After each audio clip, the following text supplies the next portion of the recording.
everyone, this is Rena Shaw with Binance US from the BD team. Today I'm so excited. I have two gentlemen from the Helium community talking to us about how they run their hotspots and mining for Helium.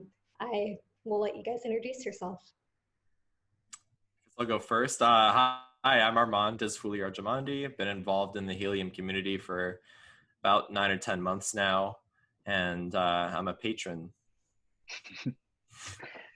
Hey everyone, I'm Abhay. I have also been in the community for about the same amount of time. I am a patron. I have a few hotspots deployed around the country, and I've built an app called Mylar, which was actually first built for me to manage my own hotspots, but now a lot of people are using it. Awesome, that's so cool to hear. I personally am very excited about this conversation. I got my crypto legs actually started in mining. Used to be a drilling engineer and turned into a crypto miner. So I feel like this is exactly the conversation we wish to bring to the Binance US community. Perfect. Wow, every type of mining. Absolutely, I personally run mining rigs that are all renewable energy powered. Love it. Love sustainability. All about it. Well, cool. If you guys don't mind, I'd love to just get an overview of how you guys got started with the Helium network, how you found it, and a little bit just on what is Helium. Not sure how many of our users are as familiar as you two are. Well, as far as getting involved, I tried to retrace my steps. I actually can't figure out how I initially found out about it, but if I were to use my best guess, I would say that there was an ad somewhere on the web. Because I think one really interesting thing Helium has done is done it like a very mass market marketing campaign and not like stayed in the crypto bubble. And so I found out about Helium probably midway through last year. I thought it was a really exciting concept because I've always dreamt of building like a people-powered wireless network. I always thought it would be cool to have like a shared Wi-Fi network in a whole city as a kid. So when I found Helium, it was super intriguing, and I just followed them for months until they eventually started shipping hotspots, and I bought one.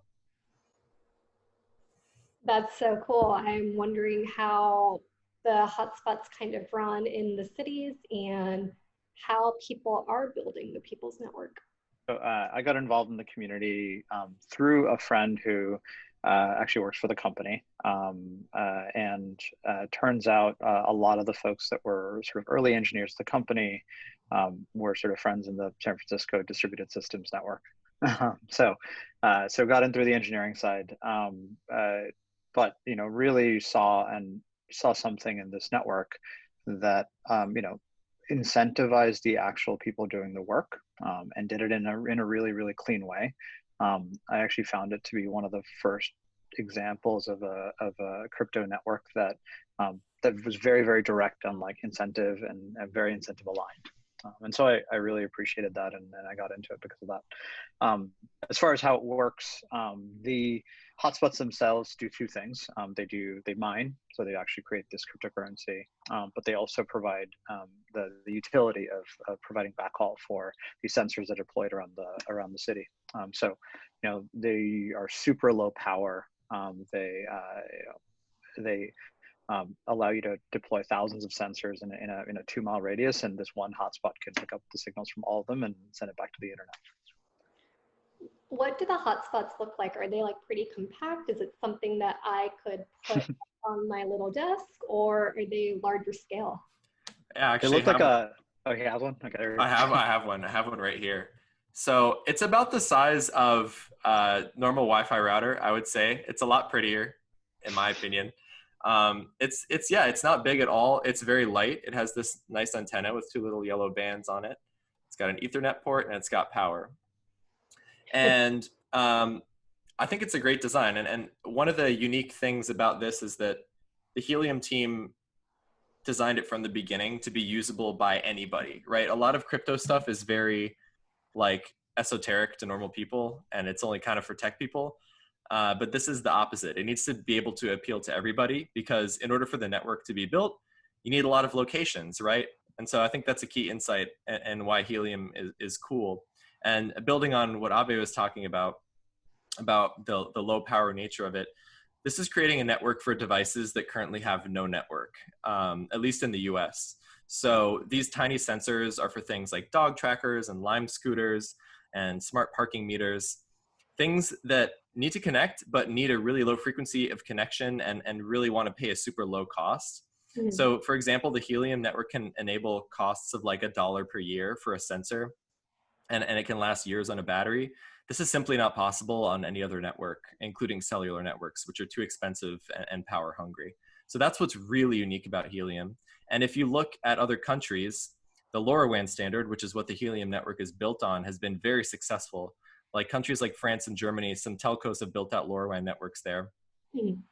And it's been very successful. There's over 1 billion devices deployed.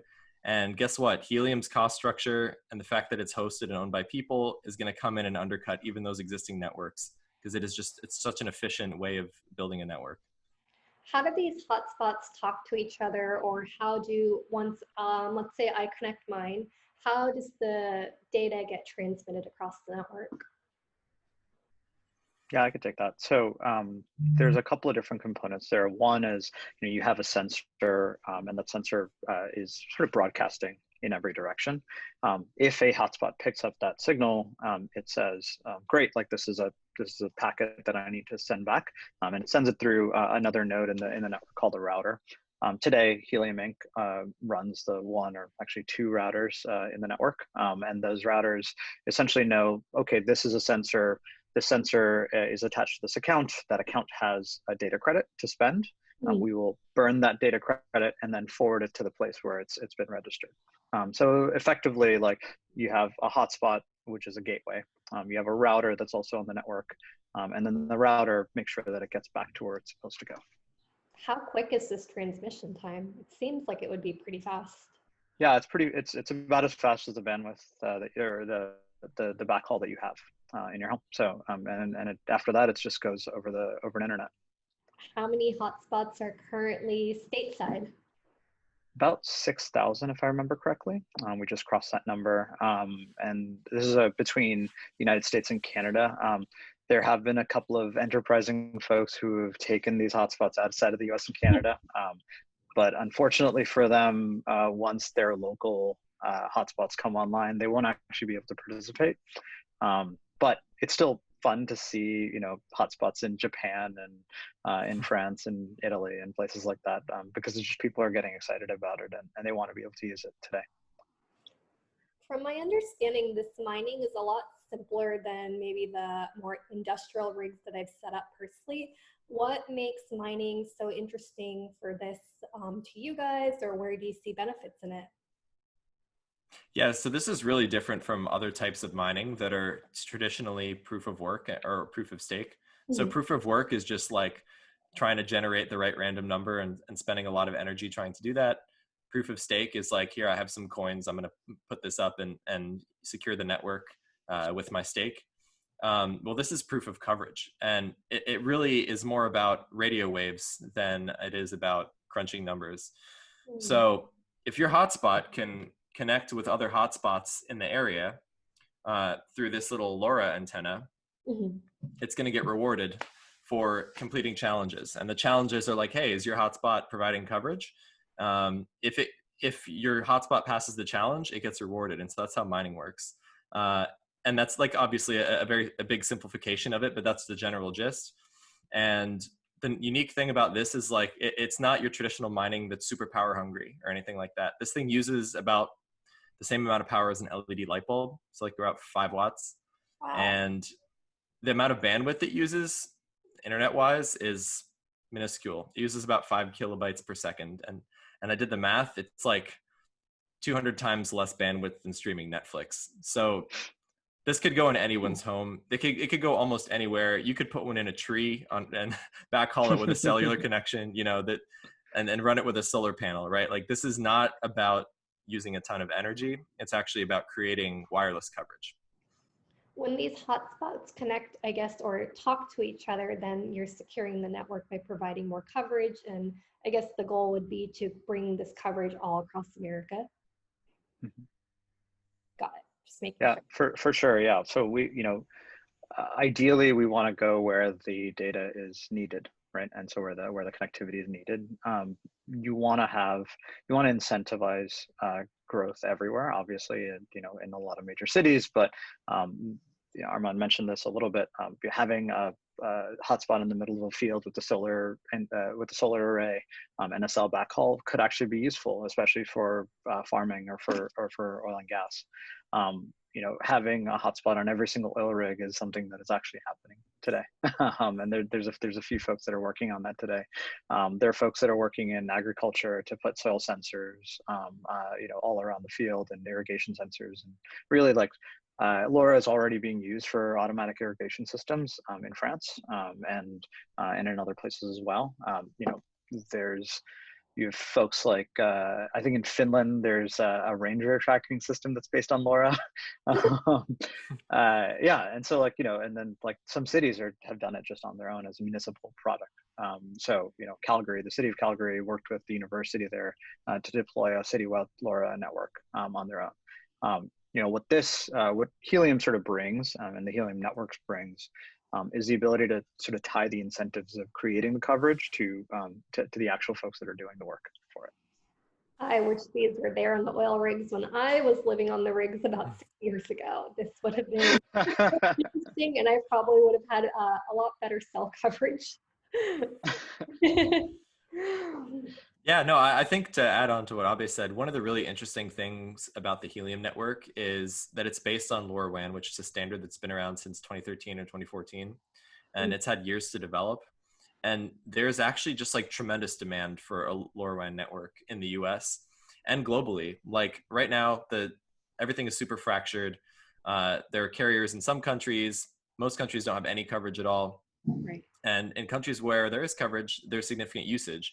And so really in the US, there are so many different like private deployments that people deploy this technology because it's useful and it works, but they have to spend all this time deploying it themselves. And it's like a huge waste of time and resources. So Helium is creating a public network where just anyone can use it, and without signing up with a carrier either. That's the other cool thing. It's totally permissionless.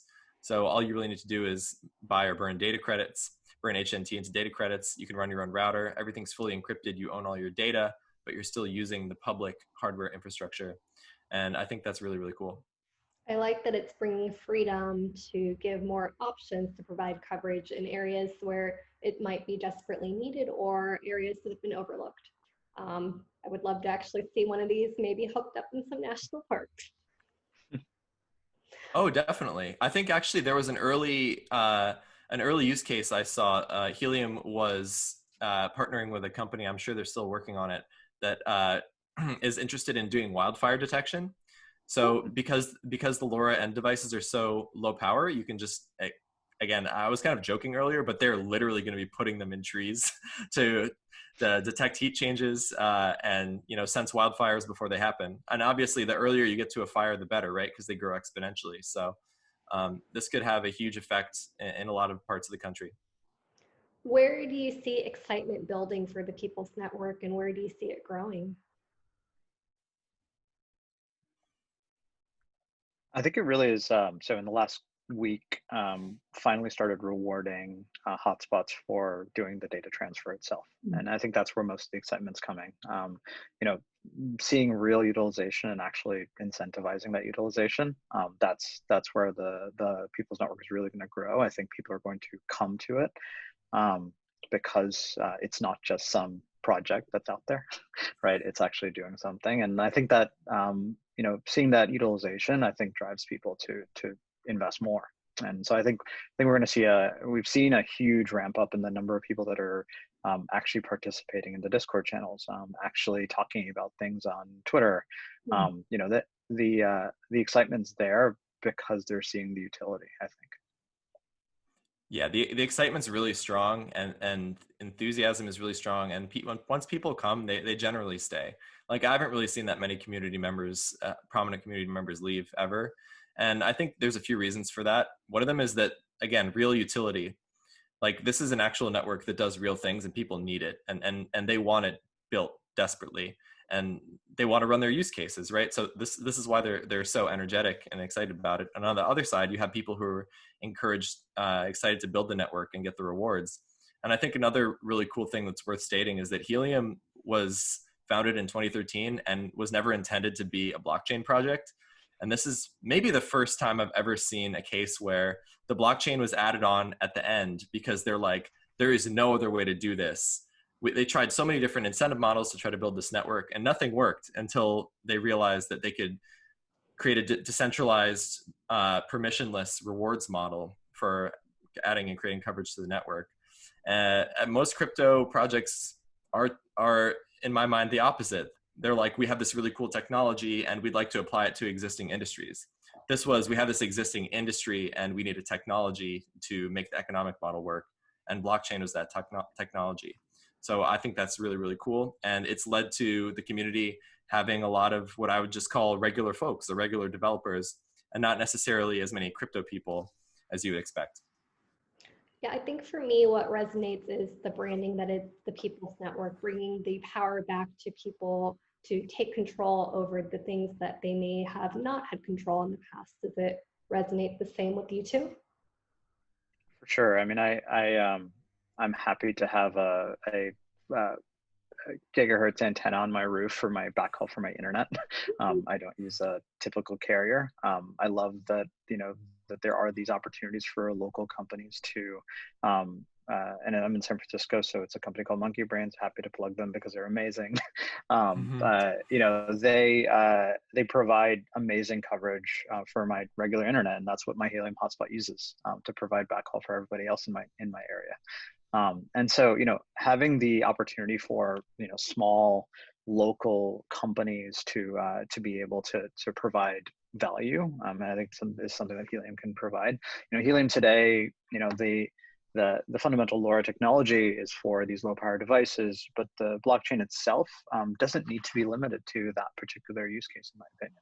It could be, you know, a distributed network for other kinds of frequencies as well. And I think that would be super interesting. I mean, maybe we're about 5-10 years away from something like that even being a reality, but you know, the underlying technology around the ledger and sort of aligning incentives to actual work is something that can scale to other kinds of networks. Yeah, and I think the idea of adding on more protocols is something that's inevitable. I think LoRaWAN is a really great starting point because low power, low energy. You don't have to do a whole lot of optimizations on the LoRa side to get things to work. Like that already works. Yeah, you can just sort of test the incentive model of building the network. And I think we're rapidly proving that it has worked because we expanded from like a couple hundred hotspots up to 1,000, up to, you know, 6,000. And a lot of that has come from existing hotspot owners just, you know, reinvesting their earnings to build out the network more, which I think is insanely cool. And I think that it's kind of dipping a toe into the pond of like, what if we owned our networks, right? What if there weren't central telcos that ran all the wireless networks? Like, why is that even the case today? And I think the real answer is that there was just no way to organize people to run a network like this and incentivize them properly. And now that we have the incentive model in place, I think there needs to be more testing, right? Like we need to get to global scale with the LoRa network first. We need to get a lot of the usage going on there. But once that's tested and proven, really there's no reason why you can't build a Wi-Fi network or a 3G network or 4G or 5G, really any wireless network with this model. The model is universal. That makes sense. And I'm happy to see these things at least moving steps towards the right direction, and the technology keeps innovating more and more. How else can Binance get involved? So I think there's a couple of ways, you know, certainly for the folks in the US, unfortunately, the official Helium gateways are sold out, but they can start building their own. And, you know, the sort of DIY instructions are already on the Helium website. It's developer.helium.com. And then there was an announcement earlier this week that there's going to be a US-based distributor that's going to be selling these hotspots as well, these DIY style hotspots. You know, the team is working on making sure that these sort of DIY hotspots are sort of legitimate and they can participate in the system in a legitimate way. And that's coming soon, sometime later this year. So, you know, sort of getting involved in the gateway itself, and by actually building one or buying one of these off-the-shelf ones that are coming, is definitely a way for folks to get involved. Yeah, and so I didn't mention it in the beginning, but I run a podcast called The Hotspot that covers helium, and definitely go check it out. We have a cool episode coming out soon, but the first two episodes are actually both just really in-depth interviews with the co-founder and CEO Amir, and so I'd say the first step to getting involved is just learn more about helium, because there's definitely multiple aspects to understand, but I think once you understand the sort of general gist of the network, it's kind of hard to stop thinking about it, like what the possibilities are. And definitely join the Discord chat. There are a lot of Helium employees and involved community members there. Perfect way to get involved and see what's going on. There's always so much going on. I can't keep up. You won't be able to either, but it's going to be great that you'll be able to find a niche, whether it's being a developer or deploying sensors, deploying hotspots, optimizing your antenna setup. These things have removable antennas. So some people, as Abe mentioned, have like crazy roof antennas that provide awesome coverage and earn a lot of tokens. I'm one of those crazy people. I wish I had a roof that was suited to that. I would be too in a heartbeat. And also, I'll plug my sponsor, because although you can't get a hotspot from Helium right now, my sponsor for my podcast, Emrit, does have a huge batch of US hotspots that they're actually giving out for free. And this company is like really founded on the basis of just building the network as fast as possible. And so they have a free host program for people in the US and Europe. You can go to thehotspot.co/free to go check that out. They'll send you a hotspot. You get to keep 15% of the earnings. You have nothing to lose. So I think that's also a really cool program. And finally, just to plug one more thing, I'm going to be giving away a few Helium hotspots on the podcast. So definitely listen to the podcast if you want your very own hotspot. They are the limited US variety that have already sold out and won't be available for a little while. So check that out. And I'd encourage anyone to get involved. I think it's a really, really great project and is very accessible in as far as the crypto world goes. Well, I hope your next podcast episode is, so now you got this hotspot, how do you set it up? Well, one of the things that the Helium team has done, I think, and this is super important, is like they've made that hotspot like the best possible user experience possible. The two products that the Helium team has created first was a hotspot, and coming soon is a tab, has sort of made LoRa more accessible to all of us. So I don't know if you saw it when Armand held it up, but maybe you can show it again. There's one button on this thing, and yeah. And that is the only sort of input device you need to think about. Once you plug it in, you use that one button to turn on BLE, and then you link it to your app, and everything else is in the app. It is ridiculously simple. And it's going to be a similar experience for the tab, which is essentially a proof of concept GPS tracker. I say proof of concept because they're basically Helium's sort of putting a stake in the ground, is that this is what the user experience should be for any LoRa sensor, not the current experience, which is primarily for industrial purposes, right? So, lots of like, hey, type in this like app UI number, which is super long, and you might mess up along the way. I think this sort of simplicity of user experience is something that I'm really attracted to because of sort of past work that I've done. Once you sort of get the user experience to be dead simple, you will get tremendous appeal in the mass market. And I think that's something the Helium team has done a really good job on. And they've worked really hard to get there, and that's why it takes so long. Yeah, amazing. This has been so helpful just on learning about the network, learning about the hotspots, learning on how I and the rest of the Binance crew can get involved. Gentlemen, thank you so much for your time. Thank you. Thanks so much. Thanks for having us. It's part of the core mission of Binance US is that we'd like to bring educational content first and foremost and centered to all of our users, because we think it's important to know the people behind the communities of the tokens that we evaluate. So thank you. Awesome. Well, we hope to see everyone in the community soon. So thank you.